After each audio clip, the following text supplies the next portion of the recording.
기억력을 깨우는 뇌의 비밀. 당신의 뇌도 바꿀 수 있다.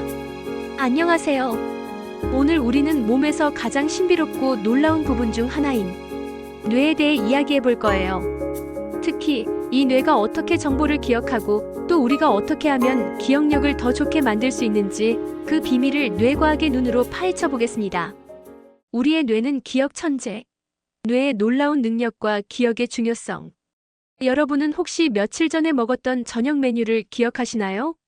아니면 어제 본 드라마의 줄거리, 친구 이름, 학창시절 배웠던 역사적 사건까지. 이 모든 것을 기억하고 떠올릴 수 있는 것은 바로 우리 뇌의 놀라운 능력 덕분입니다. 기억력은 우리 삶의 모든 순간에 영향을 미쳐요. 일상생활에서는 친구들과의 즐거운 추억을 간직하고 오늘 할 일을 잊지 않고 처리하며 길을 찾고 대화하는 모든 순간에 기억력이 필요합니다. 만약 기억력이 없다면 우리는 매 순간 모든 것을 새로 배워야 할 거예요. 학습에 있어서는 학교에서 새로운 지식을 배우고 시험을 보고 외국어를 익히는 등 학습 과정에서 기억력은 핵심적인 역할을 합니다. 효과적인 기억은 학습 효율을 높이고 성취감을 가져다 주죠. 업무에 있어서는 직장에서 업무 지시를 기억하고 회의 내용을 파악하며 프로젝트를 계획하는 등 직업 활동에서도 기억력은 필수적입니다. 좋은 기억력은 업무 효율성을 높이고 생산성을 향상시킵니다. 이렇게 기억력은 우리 삶의 질을 결정하는 아주 중요한 능력이라고 할 수 있습니다. 그러면 뇌는 어떻게 정보를 기억할까요? 기억과 관련된 뇌 구조에 관해 살펴보겠습니다. 기억이 형성되는 과정은 크게 3단계로 나뉩니다. 그리고 이 과정에서 우리 뇌의 여러 부분이 중요한 역할을 합니다. 먼저 뇌의 주요 기억 관련 구조를 살펴보고 기억이 형성되는 3단계를 살펴보겠습니다. 우리 뇌는 복잡한 구조를 가지고 있지만 기억과 특히 밀접한 관련이 있는 몇몇 핵심 부위가 있습니다. 첫 번째는 해마입니다. 아마도 기억과 관련하여 가장 많이 들어보셨을 이름일 겁니다. 해마는 대뇌의 측두엽 안쪽에 위치하며 마치 해마처럼 구부러진 모양을 하고 있습니다. 이곳은 새로운 기억을 만들고 단기 기억을 장기 기억으로 전환하는 데 결정적인 역할을 합니다. 해마가 손상되면 새로운 것을 전혀 기억하지 못하는 심각한 기억 상실이 나타나기도 합니다. 두 번째는 편도체입니다. 해마 옆에 위치한 작은 아몬드 모양의 편도체는 감정, 특히 공포와 불안 같은 강한 감정과 관련된 기억을 처리하고 저장하는 데 중요합니다. 그래서 우리는 강렬한 감정적 경험은 더 선명하게 기억하는 경향이 있습니다. 세 번째는 전두엽입니다. 뇌의 가장 앞쪽에 위치한 이 부분은 작업 기억과 밀접하게 관련되어 있습니다. 작업 기억은 우리가 당장 어떤 과제를 수행하기 위해 정보를 일시적으로 붙잡고 처리하는 능력이에요. 또한 기억을 조직화하고 인출하는 데에도 관여합니다.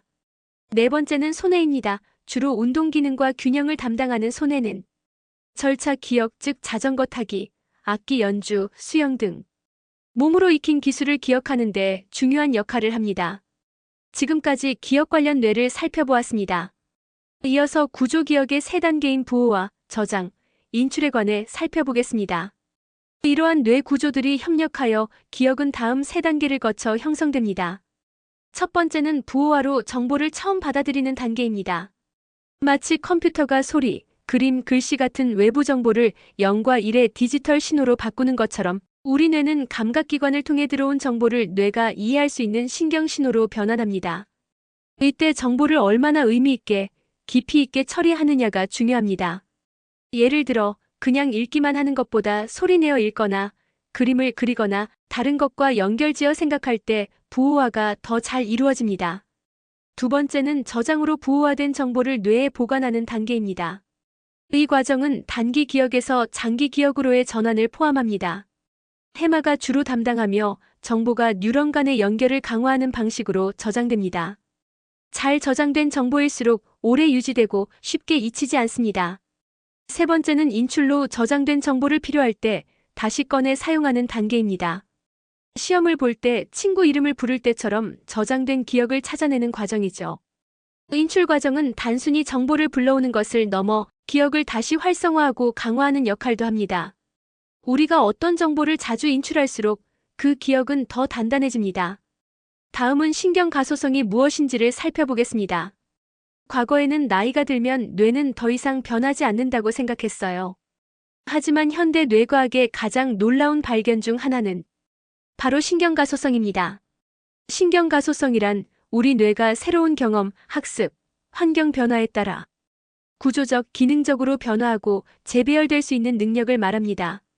쉽게 말해 뇌는 고정된 기관이 아니라 마치 말랑말랑한 점토와 같아서 우리가 어떻게 사용하느냐에 따라 모양과 기능이 달라질 수 있다는 거예요. 새로운 것을 배우고 기억력을 훈련하면 뇌의 뉴런들 사이에 새로운 연결이 생기고 기존 연결은 더 강해집니다. 이것이 바로 우리가 아무리 나이가 들어도 끊임없이 배우고 훈련하면 기억력을 향상시킬 수 있다는 희망적인 메시지입니다. 기억력은 타고나는 것뿐만 아니라 노력하고 훈련하면 충분히 좋아질 수 있는 능력이라는 것이죠. 다음으로는 기억의 종류에 관해 살펴보겠습니다. 짧은 기억과 긴 기억. 우리는 매일 엄청난 양의 정보를 받아들입니다. 하지만 모든 정보를 다 기억하지는 못하죠. 뇌는 효율적인 정보 처리를 위해 기억을 3가지 주요 유형으로 분류합니다. 첫 번째 유형은 감각 기억입니다. 우리가 오감을 통해 받아들이는 정보를 아주 짧은 시간인 1, 2초 동안 붙잡고 있는 기억입니다. 예를 들어 번개처럼 지나가는 자동차의 색깔이나 스쳐 지나가는 사람의 목소리처럼 말이죠. 이 기억들은 대부분 중요하지 않아 바로 사라집니다. 두 번째 유형은 단기 기억입니다. 감각 기억 중에서 우리가 주의를 기울인 정보가 넘어오는 곳입니다. 약 15초에서 30초 동안 정보를 유지할 수 있으며 한 번에 기억할 수 있는 정보의 양은 7개를 중심으로 플러서 2인 9개에서 마이너스 2인 5개 정도로 매우 제한적입니다. 마치 좁은 책상 위에 올려둘 수 있는 물건의 개수가 정해져 있는 것과 같아요. 우리가 지금 생각하고 있는 정보가 바로 단기 기억에 있는 것입니다. 이 단기 기억은 종종 작업 기억과 함께 언급되기도 합니다. 작업 기억은 단순히 정보를 저장하는 것을 넘어 그 정보를 가지고 능동적으로 처리하고 조작하는 능력을 포함합니다. 세 번째 유형은 장기 기억입니다. 단기 기억에서 중요한 정보들이 전환되어 저장되는 곳입니다. 이곳에 저장된 정보는 이론상 무한한 용량을 가지고 있으며 오랜 기간 동안 또는 평생 유지될 수 있습니다. 우리가 이름, 얼굴, 어릴 적 추억, 배운 지식 등을 기억하는 것이 바로 장기 기억 덕분입니다. 정보가 장기 기억으로 넘어가는 비밀 통로. 그렇다면 어떻게 단기 기억에 있던 정보가 우리 뇌의 영구 저장소인 장기 기억으로 넘어갈까요? 이 과정은 주로 해마의 역할과 관련이 깊습니다.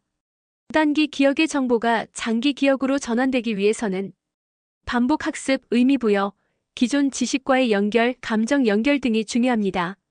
특히 정보를 단순히 외우기만 하는 것이 아니라 그것이 무엇을 의미하는지 깊이 생각하고 이미 알고 있는 다른 정보와 연결 지을 때 뇌는 그 정보를 중요하다고 판단하고 장기 기억으로 보내는 경향이 있습니다. 이러한 과정을 기억 공고화라고 부르는데 특히 수면 시간 동안 뇌는 낮에 배운 정보들을 정리하고 장기 기억으로 굳히는 작업을 활발하게 합니다. 그래서 충분한 수면은 기억력 향상에 필수적입니다. 이번 시간에는 우리 뇌가 얼마나 놀라운 능력을 가지고 있는지, 기억이 어떻게 형성되는지, 그리고 기억력을 훈련으로 향상시킬 수 있다는 희망적인 사실에 대해 알아보았습니다. 다음 시간에는 이러한 뇌과학적 원리를 바탕으로 유대인의 특별한 학습법인 하브루타가 어떻게 우리의 기억력을 춤추게 하는지 자세히 파헤쳐 보겠습니다. 이상 하브루타와 뇌과학, 기억의 문을 여는 뇌과학의 비밀이었습니다. 감사합니다. 구독과 좋아요, 알람 잊지 마세요.